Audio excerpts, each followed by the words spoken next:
നമസ്കാരം. നമ്മുടെ കൊച്ചു കേരളത്തിൽ എല്ലാ വർഷവും നമ്മൾ മലയാളികൾ കോടാനുകോടി രൂപ അനാവശ്യമായിട്ട് നശിപ്പിച്ചു കളയുന്ന ഒരു പരിപാടിയുണ്ട്, ഗിഫ്റ്റ് കൊടുക്കൽ. പ്രത്യേകിച്ചും കല്യാണങ്ങൾക്കും വീട് പാല് കാച്ചും. നമ്മൾ ചിലരെങ്കിലും ചില സമയങ്ങളിൽ വിചാരിച്ചിട്ടുണ്ടാവും കല്യാണത്തിന് നമ്മളെ ക്ഷണിക്കല്ലേ എന്ന്, അല്ലെങ്കിൽ പാല് കാച്ചിന് നമ്മളെ കൂടി ക്ഷണിക്കല്ലേ എന്ന് വരെ നമ്മൾ ആഗ്രഹിച്ചിട്ടുണ്ടാവും. കാരണം ക്ഷണിച്ചു കഴിഞ്ഞാൽ നമ്മൾ പോകുമ്പോൾ ഒരു പൊതിയായിട്ട് പോകണം എന്നുള്ളതാണ് ഒരു കീഴ്വഴക്കം. നമ്മളെ കൊണ്ടുപോയി കൊടുക്കുന്ന ഗിഫ്റ്റ് സാധനങ്ങളിൽ 90% വേസ്റ്റ് സാധനങ്ങളാണെന്നുള്ള കാര്യത്തിൽ സംശയമില്ല.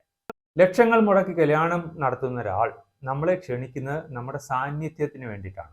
അല്ലെങ്കിൽ ലക്ഷങ്ങൾ മുടക്കി വീട് പണിത ഒരാൾ 10,000 മുടക്കി ഒരു പാർട്ടി നടത്തുന്നു, പാലുകാച്ചിന്റെ ഭാഗമായിട്ട് നമ്മൾ ആ വീട്ടിൽ പോയി വീടെല്ലാം കണ്ട് ഇഷ്ടപ്പെട്ടാലും ഇല്ലെങ്കിലും നല്ല നല്ല അഭിപ്രായങ്ങൾ പറഞ്ഞ് അവരുടെ സന്തോഷത്തിൽ പങ്കുചേരുക, ഇതാണ്.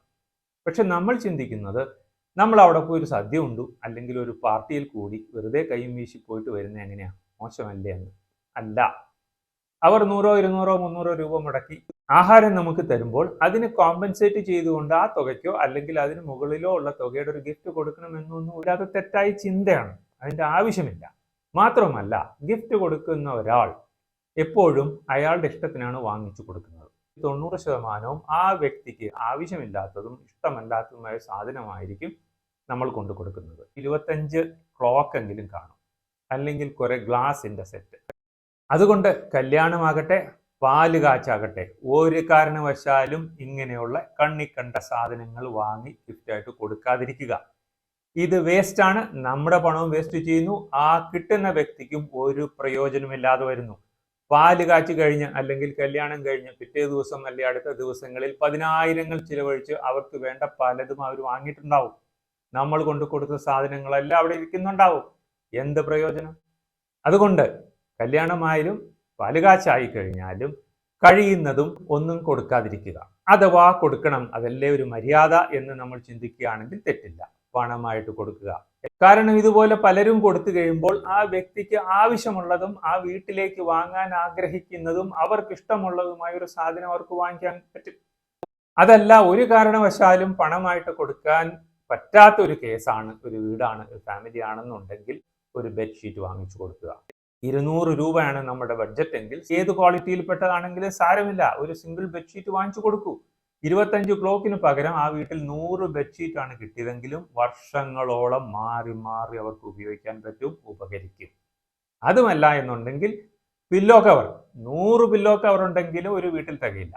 100, 150, 200 രൂപയ്ക്ക് 1, 2 സെറ്റ് പില്ലോ കവർ വാങ്ങിച്ചു കൊടുക്കാം. അത് അവർക്ക് എന്നും ഉപകരിക്കും. പക്ഷെ നമ്മൾ കൊടുക്കുന്നത് ഒരു വലിയൊരു ബോക്സ്, ഫാൻസി ആയിട്ടുള്ള, ഒരു വഴിക്കും കൊള്ളില്ലാത്തത് അല്ലെങ്കിൽ ഒരു പ്രയോജനം ഇല്ലാത്തത്, ഉപകരിക്കും എന്ന ധാരണയിൽ കൊണ്ടുകൊടുത്ത് നമ്മുടെ പണം വേസ്റ്റ് ആക്കുന്നു.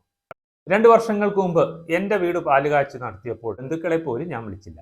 കാരണം കുറേ ആളുകളെ വിളിച്ചു കൂട്ടി ആർഭാടത്തോട് നടത്താനൊന്നും എനിക്ക് താല്പര്യമില്ല. എൻ്റെ തൊട്ടു ചേർന്ന്, അതായത് 50 മീറ്ററിനുള്ളിൽ 10 വീടുകളുണ്ട്. നിവൃത്തിയില്ലാത്തത് കാരണം ആ 10 വീട്ടുകാരെ വിളിച്ചു. വിളിക്കാൻ പോയപ്പോൾ അവരോട് പ്രത്യേകം പറഞ്ഞതാണ്, നിങ്ങൾ വന്നാലും വന്നില്ലെങ്കിലും ഒരു വിഷമവുമില്ല, പക്ഷേ ഒരു വിധത്തിലുമുള്ള സമ്മാനങ്ങൾ കൊണ്ടുവരരുത്, അത് മാത്രമാണ് ഞങ്ങൾക്ക് വിഷമം. എന്നിട്ട് 8 പേര് അനുസരിച്ചു, 2 പേര് അനുസരിച്ചില്ല. അവർക്ക് അപ്പോഴും ഒരു മടി, എന്തെങ്കിലും കൊടുക്കണ്ടേ എന്ന് വിചാരിച്ച് അവർ 2 പെയിന്റിങ് കൊടുത്തു തന്നു. ആ 2 പെയിന്റിങ്ങും ആൾ താമസമില്ലാത്ത എൻ്റെ തറവാട്ടിൽ കൊണ്ടിട്ടിരിക്കുകയാണ്. അവരുടെ 2 പേരുടെയും ഏകദേശം 1000 രൂപ വേസ്റ്റായിപ്പോയി. എന്നാൽ അവർ മടി കാണിക്കാതെ 1000 രൂപ എനിക്ക് തന്നിരുന്നെങ്കിൽ ഞാൻ എന്തെങ്കിലും ഒരു സാധനം വാങ്ങിക്കുമായിരുന്നു. വിദേശങ്ങളിൽ, വികസിത രാജ്യങ്ങളിൽ അല്ലെങ്കിൽ സമ്പന്ന രാജ്യങ്ങളിൽ ഒരു സിസ്റ്റം ഉള്ളതായിട്ട് ഞാൻ കേട്ടിട്ടുണ്ട്.